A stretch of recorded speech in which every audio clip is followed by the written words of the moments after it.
हमारे देश में कई राजवंश हुए हैं जिनका अपना अपना इतिहास रहा है। उनके बारे में इतिहास पढ़ने को भी मिल जाता है, पर हमारे देश में एक ऐसा खानदान भी हुआ है जिसका इतिहास और वर्तमान को समझना लोगों के लिए कभी भी आसान नहीं रहा। इसे देखने में लगता है कि घराना बहुत ही धर्मनिरपेक्ष है, पर यह लोग सत्ता के इतने भूखे हैं, इसके लिए यह गिरगिट की तरह अपना रंग भी बदल देते हैं। आप लोग समझ गए होंगे कि हम किसकी बात कर रहे हैं। जी हम दोस्तों, बात कर रहे हैं नेहरू खानदान की, जिन्होंने सालों तक जनता को बेवकूफ बनाकर रखा। आज आपको दिखाते हैं कि नेहरू खानदान के इतिहास से जुड़ी बेहतरीन जानकारी जो शायद आपको न पता हो। क्या आप जानते हैं कि नेहरू खानदान गयासुद्दीन गाजी के तरफ से निकला हुआ खानदान है? जी हाँ दोस्तों, ऐसा पता चला है कि गंगाधर असल में एक सुन्नी मुसलमान थे। उनका असली नाम था गयासुद्दीन गाजी। अब आप सोच रहे होंगे ये गंगाधर कौन है? तो दोस्तों आपको बता दें कि नेहरू खानदान के जन्मदाता जिनका नाम गंगाधर नेहरू, लेकिन क्या उनका असली नाम है, या ये जानते हैं हमारे इस वीडियो में। नेहरू गांधी खानदान की शुरुआत होती है गंगाधर नेहरू यानी कि मोतीलाल नेहरू के पिता से। नेहरू उपनाम उन्हें बाद में मोतीलाल जी ने खुद लगाया। इसका शाब्दिक अर्थ था नहर वाले, नहीं तो उनका असली नाम होना चाहिए था मोतीलाल धर। लेकिन जैसा कि इस खानदान को नाम बदलने की आदत थी, इसके मुताबिक इनका नाम बदला गया। रॉबर्ट हार्डी एंड्रूज की किताब a lamp for India the story of madame Pandit, इस तथाकथित गंगाधर का चित्र छिपा है, जिसके अनुसार ये पंडित थे और इनका असली नाम था गयासुद्दीन गाजी। दरअसल नेहरू ने खुद ही आत्मकथा में एक जगह लिखा है कि उनके दादा यानी कि मोतीलाल के पिता गंगाधर थे। ठीक वैसे ही जवाहर की बहन कृष्ण होती सिंह ने लिखा है कि उनके दादाजी मुगल सल्तनत के नगर में कोतवाल थे। इतिहासकारों ने जब खोजा तो पाया कि बहादुर शाह जफर के समय में कोई भी हिंदू इतने महत्वपूर्ण ओहदे पर नहीं थे, और खोजबीन पर पता चला कि उस वक्त 2 नायाब कोतवाल हिंदू थे। उनका नाम था भाऊ सिंह और काशीनाथ, जो लाहौरी गेट दिल्ली में तैनात थे। लेकिन गंगाधर नाम का कोई व्यक्ति रिकॉर्ड में नहीं था, क्योंकि गंगाधर नाम बाद में अंग्रेजों के कहर से डर से उन्होंने बदला था। उसका असली नाम गयासुद्दीन गाजी था। अब अंग्रेजों ने दिल्ली को लगभग जीत लिया था, तब मुगलों और मुसलमानों के दोबारा विद्रोह के डर से उन्होंने दिल्ली के सारे हिंदू और मुसलमानों को शहर से बाहर करके तंबू में ठहरा दिया। अंग्रेज वही गलती नहीं दोहराना चाहते थे जो हिंदू राजाओं ने मुसलमान आक्रांताओं को जीवित छोड़कर की थी, इसलिए उन्होंने चुन चुनकर मुसलमानों को मारना शुरू कर दिया। लेकिन कुछ मुसलमान दिल्ली से भागकर आसपास के इलाकों में चले गए। उसी समय यह परिवार भी आगरा की तरफ चला गया। नेहरू जी ने अपनी आत्मकथा में लिखा, आगरा जाते समय उनके दादा गंगाधर ने अंग्रेजों की रोक टोक पर जवाब दिया था, लेकिन तब उन्होंने कहा कि मुसलमान नहीं है बल्कि कश्मीरी पंडित है। अंग्रेजों ने उन्हें आगरा जाने दिया, बाकी इतिहास में सब है। यह धर उपनाम कश्मीरी पंडितों में आमतौर पर पाया जाता है। इसी का अपभ्रंश होते होते डर या दार हो गया, जो कश्मीर के अविभाजित हिस्से में आमतौर पर पाया जाता है। मोतीलाल ने नेहरू नाम चुना ताकि पूरी तरह से हिंदू लगे। इतने पीछे से शुरुआत करने का मकसद सिर्फ यही है कि हमें पता चले कि खानदानी लोग क्या होते हैं। कहा जाता है कि आदमी और घोड़े को उसकी नस्ल से पहचाना जा सकता है। प्रत्येक व्यक्ति और घोड़ा अपनी नस्लीय विशेषताओं के हिसाब से व्यवहार करता है।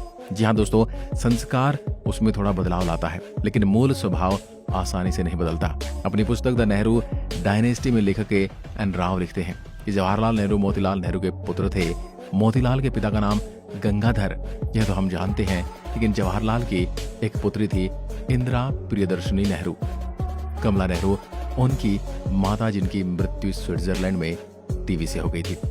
कमला शुरू से ही इंदिरा संग फिरोज से विवाह के खिलाफ थी। आखिर क्यों, हमें नहीं पता, लेकिन ये फिरोज गांधी कौन थे? फिरोज उस व्यापारी के बेटे थे जो आनंद भवन में घरेलू सामान और शराब पहुंचाने का काम करता था। आनंद भवन का असली नाम था इशरत मंजिल।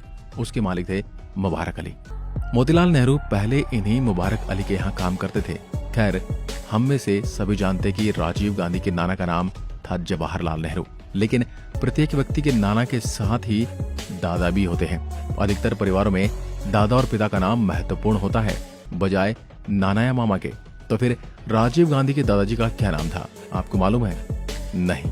ऐसा इसलिए क्योंकि राजीव गांधी के दादा थे नवाब खान, एक मुस्लिम व्यापारी जो आनंद भवन में सामान सप्लाई करता था, जिसका मूल निवास था जूनागढ़, गुजरात। नवाब खान ने एक पारसी महिला से शादी की और उसे मुस्लिम बनाया। फिरोज इसी महिला की संतान थे। उनकी मां का उपनाम था गांधी।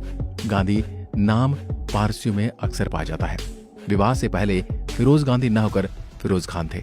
कमला नेहरू के विरोध का असली कारण भी यही था। जी हाँ दोस्तों, राजीव गांधी पहले पारसी थे।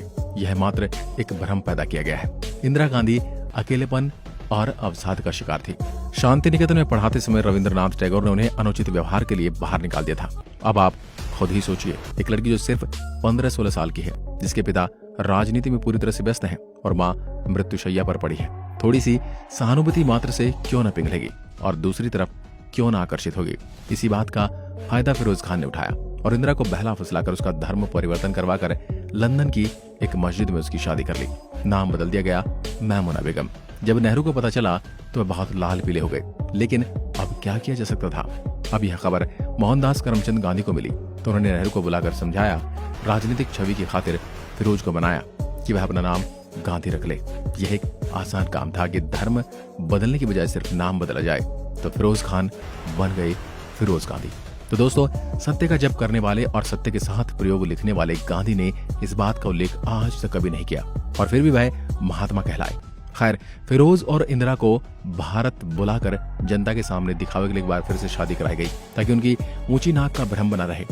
इसी बारे में नेहरू के सेक्रेटरी M.O. मथाई अपनी पुस्तक reminiscence of the Nehru age, जो अब भारत सरकार द्वारा बैन हो चुकी है, इसमें लिखते हैं कि पता नहीं क्यों नेहरू ने सन 1942 में एक इंटरकास्ट और इंटर रिलीजन विवाह को वैदिक रीति रिवाज के जरिए अनुमति दी, जबकि उस समय वह असंवैधानिक था। कानूनी रूप से उसे सिविल मैरिज होना चाहिए था। यह तो एक तथ्य है कि राजीव गांधी के जन्म के कुछ समय बाद ही इंदिरा और फिरोज अलग हो गए। तलाक नहीं हुआ। फिरोज गांधी अक्सर नेहरू परिवार से पैसे मांगते और परेशान करते। नेहरू की राजनीतिक गतिविधियों में हस्तक्षेप भी करने लगे। तंग आकर नेहरू ने फिरोज का 3 मूर्ति भवन में आना जाना बंद करवा दिया। मथाई ने यह भी लिखा कि फिरोज की मृत्यु से नेहरू और इंदिरा को बड़ी राहत मिली। 1960 में फिरोज गांधी की मृत्यु रहस्यमय हालात में हुई, जबकि वह दूसरी शादी रचाने की योजना बना चुके थे। कुछ सूत्र तो यह भी कहते हैं कि श्रीमती इंदिरा गांधी का दूसरा बेटा यानी कि संजय गांधी फिरोज की संतान ही नहीं था। संजय गांधी के मुस्लिम मोहम्मद यूनिस का बेटा था। संजय गांधी का असली नाम दरअसल संजीव गांधी था। अपनी बड़े भाई राजीव गांधी से मिलता जुलता, लेकिन संजय नाम की नौबत इस तरह आई क्योंकि उसे लंदन पुलिस ने इंग्लैंड में कार चोरी के आरोप में गिरफ्तार कर लिया था और पासपोर्ट जब्त कर लिया था। ब्रिटेन में तत्कालीन भारतीय उच्चायुक्त कृष्ण मेनन ने तब संजीव गांधी का नाम बदलकर नया पासपोर्ट संजय गांधी के नाम पर बनवाया। इन्हीं कृष्ण मेनन साहब को भ्रष्टाचार के मामले में नेहरू और इंदिरा ने बचाया था। तो दोस्तों, तो ये था नेहरू गांधी परिवार का इतिहास, लेकिन सिर्फ आधा बाकी, आधा हम आपको दिखाएंगे अगले वीडियो में। जब तक के लिए हमारे साथ जुड़े रहिए फेसबुक पेज पर। एक बार फिर मिलते हैं एक और ऐसे ही वीडियो के साथ। तब तक के लिए नमस्कार, धन्यवाद।